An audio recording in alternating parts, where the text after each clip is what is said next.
Target परिवार में एक बार फिर से सभी शिक्षक साथियों का स्वागत है। आज हम लोग बिहार स्पेशल सेट 3 में है। इससे पहले 2 सेट देख चुके हैं। आज हम लोग सेट 3 से महत्वपूर्ण प्रश्नों को देखेंगे। तो सभी साथी चैनल से जुड़ जाइए और जो भी साथी नए हैं चैनल को सब्सक्राइब कर लीजिए। सबसे पहला प्रश्न हमारा है कि बिहार में सर्वाधिक लोकप्रिय सुल्तान कौन थे। लोकप्रिय सुल्तान का मतलब है कि वे कौन से ऐसे शासक हुए जिन्होंने बिहार की रूपरेखा बदली, बिहार के लिए कार्य किया। तो वो कौन है? वो है शेरशाह सूरी। कौन? शेरशाह सूरी। आप लोगों ने ग्रैंड ट्रैंक रोड का नाम भी सुना होगा। ग्रैंड ट्रैंक रोड याद कीजिए, ग्रैंड ट्रैंक रोड ये किसने बनवाया था? तो ये शेरशाह सूरी ने बनवाया था। याद रखिएगा, शेरशाह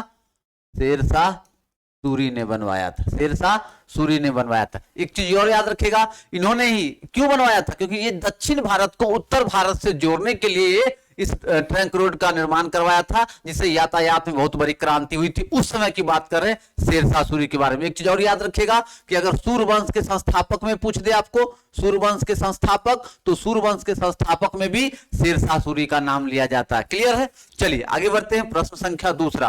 प्रश्न संख्या दूसरा कहता है कि नालंदा विश्वविद्यालय का वैभव किसके हाथों नष्ट हुआ? नालंदा विश्वविद्यालय जो हमारे बिहार का गौरवशाली इतिहास रहा है, उसमें तो किसने नष्ट किया था? तो वो बख्तियार खिलजी ने। किसने? बख्तियार खिलजी ने उसको नष्ट किया था। कहा जाता है कि जब उसमें आग लगाई गई थी तो 3 महीने तक कंटिन्यू उससे धुआं निकलता रहा।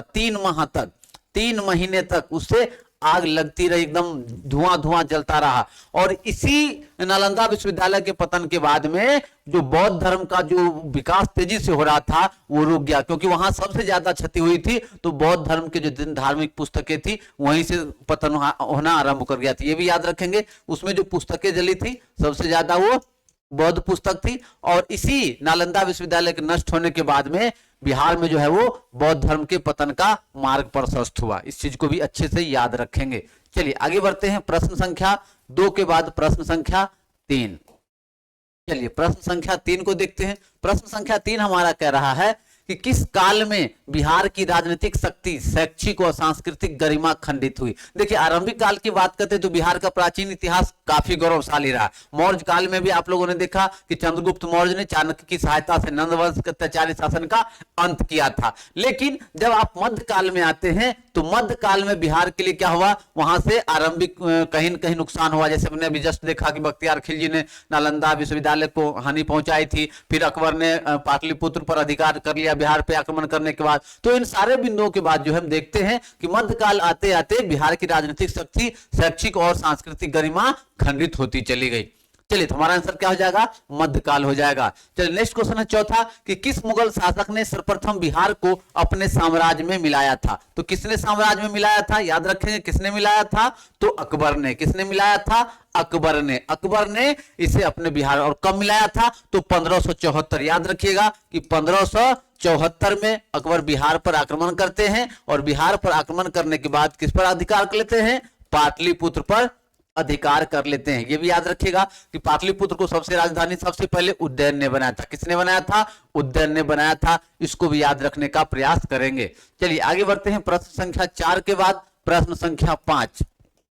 प्रश्न संख्या 5 हमारा कह रहा है कि पाटलिपुत्र के संस्थापक कौन थे? उज्जैन, अशोक, बिंबिसार, इनमें से कोई नहीं। तो कौन थे पाटलिपुत्र के संस्थापक? उज्जैन थे। कौन थे पाटलिपुत्र के संस्थापक? उज्जैन थे। इन्होंने ही 5वीं शताब्दी में, कब? तो 5वीं शताब्दी में पाटलिपुत्र को राजधानी बनाया था। याद रखेंगे 5वीं शताब्दी में पाटलिपुत्र को राजधानी बनाया। राजधानी बनाया, पाटलिपुत्र को राजधानी बनाया। कब बनाया?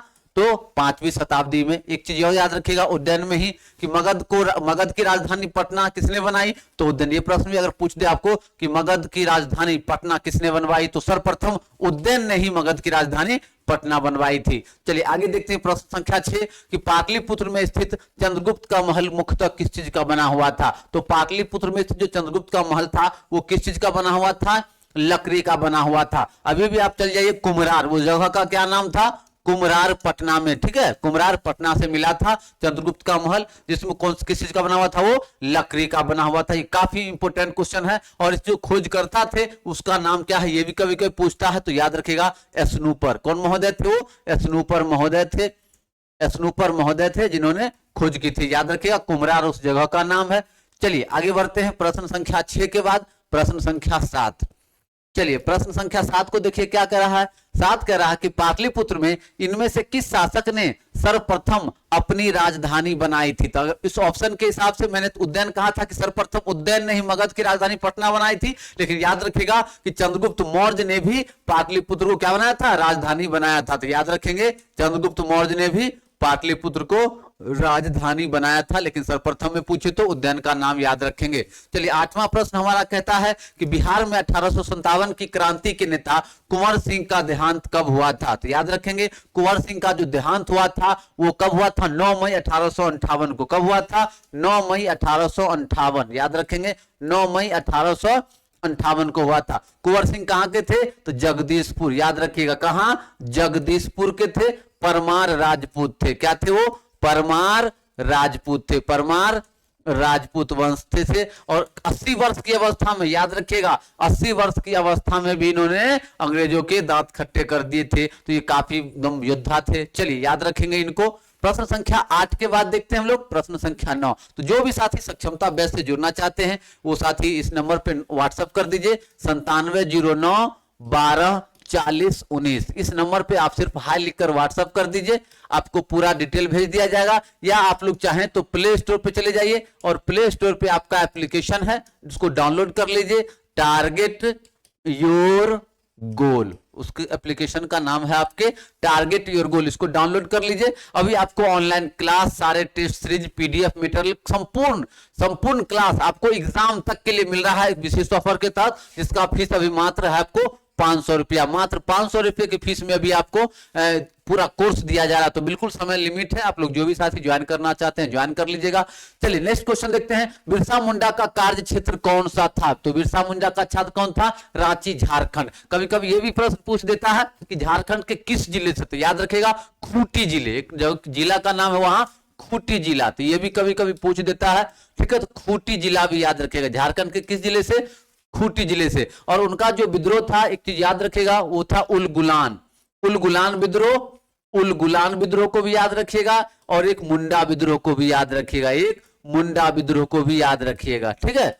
चलिए तो बिरसा मुंडा को वहां जो है आदिवासी थे, उनको भगवान भी माना जाता है बिरसा मुंडा को, ठीक है। तो ये भी याद रखने का प्रयास कीजिएगा। और उनकी जो लड़ाई थी किस चीज की थी, तो जल, जंगल और जमीन। ये पूछा भी जाता है कि उनकी जो लड़ाई थी किस चीज को लेकर थी। तो याद रखिएगा जल जंगल और जमीन। जल, जंगल और जमीन, ये 3 चीज याद रखिएगा। जल, जंगल, जमीन। उलगुलान विद्रोह, मुंडा विद्रोह खूंटी जिले में थे वो। तो ये अब सभी साथी चैनल को सब्सक्राइब भी कर लीजिएगा, ठीक है। चलिए तो ये हमारा 10वां प्रश्न है, इस चीज को अच्छे से याद रखिएगा कॉन्सेप्ट के साथ।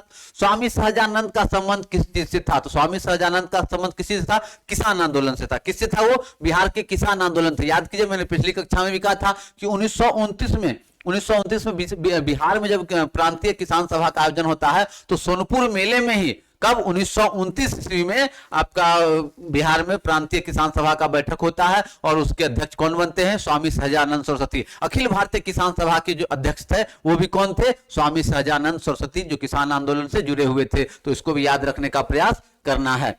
चलिए आगे बढ़ते हैं। प्रश्न संख्या 10 के बाद प्रश्न संख्या 11।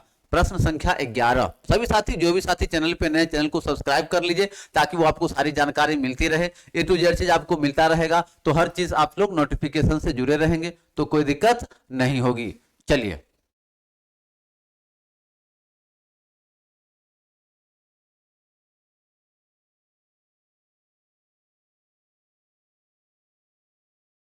प्रश्न संख्या, अभी आगे बढ़ेंगे। प्रश्न संख्या 10 हो गया ना, प्रश्न संख्या 11। चलिए प्रश्न संख्या 11। प्रश्न संख्या 11 कह रहा है कि चंद्रगुप्त मौर्य के गुरु कौन थे। तो चंद्रगुप्त मौर्य के गुरु कौन थे, चाणक्य थे। चाणक्य की सहायता से ही जो नंद वंश थे, अंतिम नंद वंश जो था, इसी के अत्याचारी शासन का क्या किए थे चंद्रगुप्त मौर्य, अंत किए थे, ठीक है। और वहीं से मौर्यों की शुरुआत हुई थी। तो इसको भी अच्छे से याद रखने का प्रयास करेंगे। चंद्रगुप्त मौर्य के बारे में एक चीज और याद रखिएगा कि इनको कौटिल्य भी कहा जाता था, ठीक है। इनको कौटिल्य भी कहा गया है और विष्णुगुप्त भी कहा गया है। इनको विष्णुगुप्त भी कहा गया है चाणक्य जी को, ठीक है। तो ये भी याद रखने का प्रयास करेंगे। चलिए आगे बढ़ते हैं। प्रश्न संख्या 11 के बाद प्रश्न संख्या 12। चलिए प्रश्न संख्या 12 देखिए। प्रश्न संख्या 12 कह रहा है कि इनमें से कौन बिहार में किसान आंदोलन के साथ जुड़े हुए थे? राजेंद्र प्रसाद, मोतीलाल नेहरू, भगत सिंह, इनमें से कोई नहीं, तो राजेंद्र प्रसाद। कौन थे बिहार में किसान आंदोलन से जुड़े हुए? राजेंद्र प्रसाद थे। इस चीज को अच्छे से याद रखने का प्रयास करेंगे। चलिए आगे बढ़ते हैं। प्रश्न संख्या 12 के बाद प्रश्न संख्या 13। प्रश्न संख्या 13 क्या कह रहा है कि कांग्रेस सोशलिस्ट पार्टी की पहली बैठक कब हुई थी? तो कांग्रेस सोशलिस्ट पार्टी की जो पहली बैठक हुई वो कहां हुई थी? पटना में हुई थी। कहां हुई थी? पटना में हुई थी। इसको अच्छे से याद रखेंगे। और कब हुई थी? तो 1934 में। कब हुई थी? 1934 में। याद रखेगा ये कांग्रेस के विरोध में ही किसने? तो जयप्रकाश नारायण ने। जयप्रकाश नारायण ने 1934 ईस्वी में कांग्रेस सोशलिस्ट पार्टी की स्थापना की थी, जिसके अध्यक्ष कौन थे? आचार्य नरेंद्र देव थे। अध्यक्ष कौन हुए? आचार्य नरेंद्र देव। इसको भी याद रखने का प्रयास करेंगे। आचार्य नरेंद्र देव जी को। आचार्य नरेंद्र देव। आचार्य नरेंद्र देव। चलिए आगे बढ़ते हैं। प्रश्न संख्या 13 के बाद प्रश्न संख्या 14। प्रश्न संख्या 14 कह रहा है कि श्री नरसिंह नारायण क्या थे? समाजवादी, साम्यवादी, अंतरराष्ट्रीय कौन थे? ये समाजवादी थे। जो जयप्रकाश नारायण के साथ क्या थे? जो आपके कांग्रेस सोशलिस्ट पार्टी की स्थापना हुई थी उसमें कौन थे? संस्थापक सदस्यों में थे और काफी समाजवादी नेता माने जाते हैं।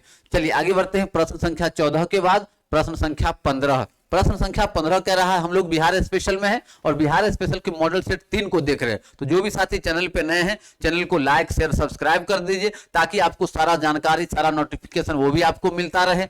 चलिए आगे बढ़ते हैं। प्रश्न संख्या 15। जयप्रकाश नारायण किस पार्टी से संबंधित थे? तो किस पार्टी से थे? तो समाजवादी पार्टी से थे। किस पार्टी से थे वो? समाजवादी पार्टी से थे। और 1934 में आप लोगों ने सुना भी होगा, जिसको जेपी आंदोलन के नाम से भी कहा जाता है। तो 1934 में जो कांग्रेस सोशलिस्ट पार्टी की स्थापना हुई थी जयप्रकाश नारायण के द्वारा ही की गई थी। चलिए आगे बढ़ते हैं। प्रश्न संख्या 16। 16 कह रहा है कि रामचंद्र शर्मा किस गांव से थे? तो रामचंद्र शर्मा किस गांव थे? वो अमराहा से थे। कहां से थे वो? अमराहा। अमराहा कहां पड़ता है? गोरखपुर। कहां पड़ता है वो? गोरखपुर। कौन थे ये? तो ये भी क्या थे? स्वतंत्रता सेनानी थे। कौन थे ये? स्वतंत्रता सेनानी थे। इसको भी याद रखने का प्रयास करना है। चलिए आगे बढ़ते हैं।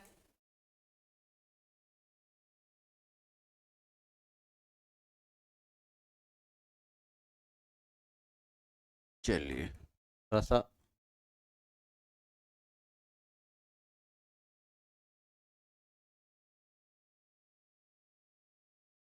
15 हो गया, 16 हो गया। अब प्रश्न संख्या 17। चलिए प्रश्न संख्या 17। 17 कह रहा है जगत नारायण लाल को किस जेल में भेजा गया था? तो उनको किस जेल में भेजा गया था? तो उनको बांकेपुर जेल में भेजा गया था। क्यों भेजा गया था जगत नारायण को? जो 1921 में 1920-21 में जब असहयोग आंदोलन चल रहा था तो उसी समय में उनको गिरफ्तार कर लिया गया था और असहयोग आंदोलन के दौरान ही बांकीपुर जेल चले गए थे। किसमें? असहयोग आंदोलन के दौरान। काफी भूमिका रही इनको, विभिन्न आंदोलनों में काफी इनकी भूमिका रही थी जगत नारायण लाल की। चलिए आगे बढ़ते हैं। प्रश्न संख्या 18। प्रश्न संख्या 18। प्रश्न संख्या 18 हमारा क्या कह रहा है? 18 कह रहा है कि बिहार केसरी से किसे संबोधित किया गया? बिहार केसरी से डॉक्टर श्री कृष्ण सिंह, बिहार के प्रथम मुख्यमंत्री, बिहार के प्रथम मुख्यमंत्री श्री कृष्ण सिंह को बिहार केसरी से संबोधित किया गया था। इसको भी याद रखने का प्रयास करेंगे और इस चीज को भी याद रखिएगा। उनके 136वीं जयंती पर, इनके 136वीं जयंती पर, इनके 136वीं जयंती पर खान सर को याद रखेंगे। पटना वाले जो खान सर है काफी फेमस है। तो खान सर को क्या मिला था? बिहार केसरी सम्मान से नवाजा गया था। चलिए आगे बढ़ते हैं। प्रश्न संख्या 18 के बाद प्रश्न संख्या 19। चलिए प्रश्न संख्या 19 को देखिए। किस देश की सीमा बिहार राज्य से जुड़ती है? नेपाल, भूटान, बांग्लादेश, चीन। तो किससे मिलती है? नेपाल से। कहां से मिलती है वो? नेपाल से बिहार राज्य की सीमा मिलती है। आप लोग जो कहते हैं ना विदेश जा रहे हैं तो नेपाल बिना वीजा पासपोर्ट के आप लोग चले जाते हैं यहाँ पे। चलिए आगे बढ़ते हैं। प्रश्न संख्या आज का अंतिम प्रश्न इस सेट का, प्रश्न संख्या 20। प्रश्न संख्या 20 कह रहा है कि पुराना बिहार का कितना प्रतिशत जमीन देकर झारखंड राज्य बना था? कितना बना था? 45.85%। याद रखिएगा, लगभग आधा कट के झारखंड में चला गया था। और कब बना था? तो 15 नवंबर 2000 को। कब बना था? तो 15 नवंबर 2000 को बिहार से झारखंड अलग हुआ था। इसको भी याद रखने का प्रयास करना है। तो ये आपका बिहार स्पेशल से मॉडल सेट 3 आप लोगों ने देखा है। तो जो भी साथी बैच से जुड़ना चाहते हैं, आपके स्क्रीन पे नंबर है, उस नंबर पे हाई लिख के व्हाट्सअप कर दीजिए। चैनल को जाते जाते सब्सक्राइब कर दीजिए ताकि आपको सारा नोटिफिकेशन मिलता रहे। उम्मीद करते हैं आज का टॉपिक अच्छा लगा होगा। अगले हम सेट में आएंगे जिसमें हम लोग बिहार स्पेशल से हमने 200 प्रश्न देखने हैं। 200 प्रश्न का आज यह तीसरा सेट है। इसी तरह से हम लोग आगे सेट को भी देखते रहेंगे। उम्मीद करते हैं आज का टॉपिक अच्छा लगा होगा। अगले वीडियो में हम आते हैं, तब तक के लिए जय हिंद।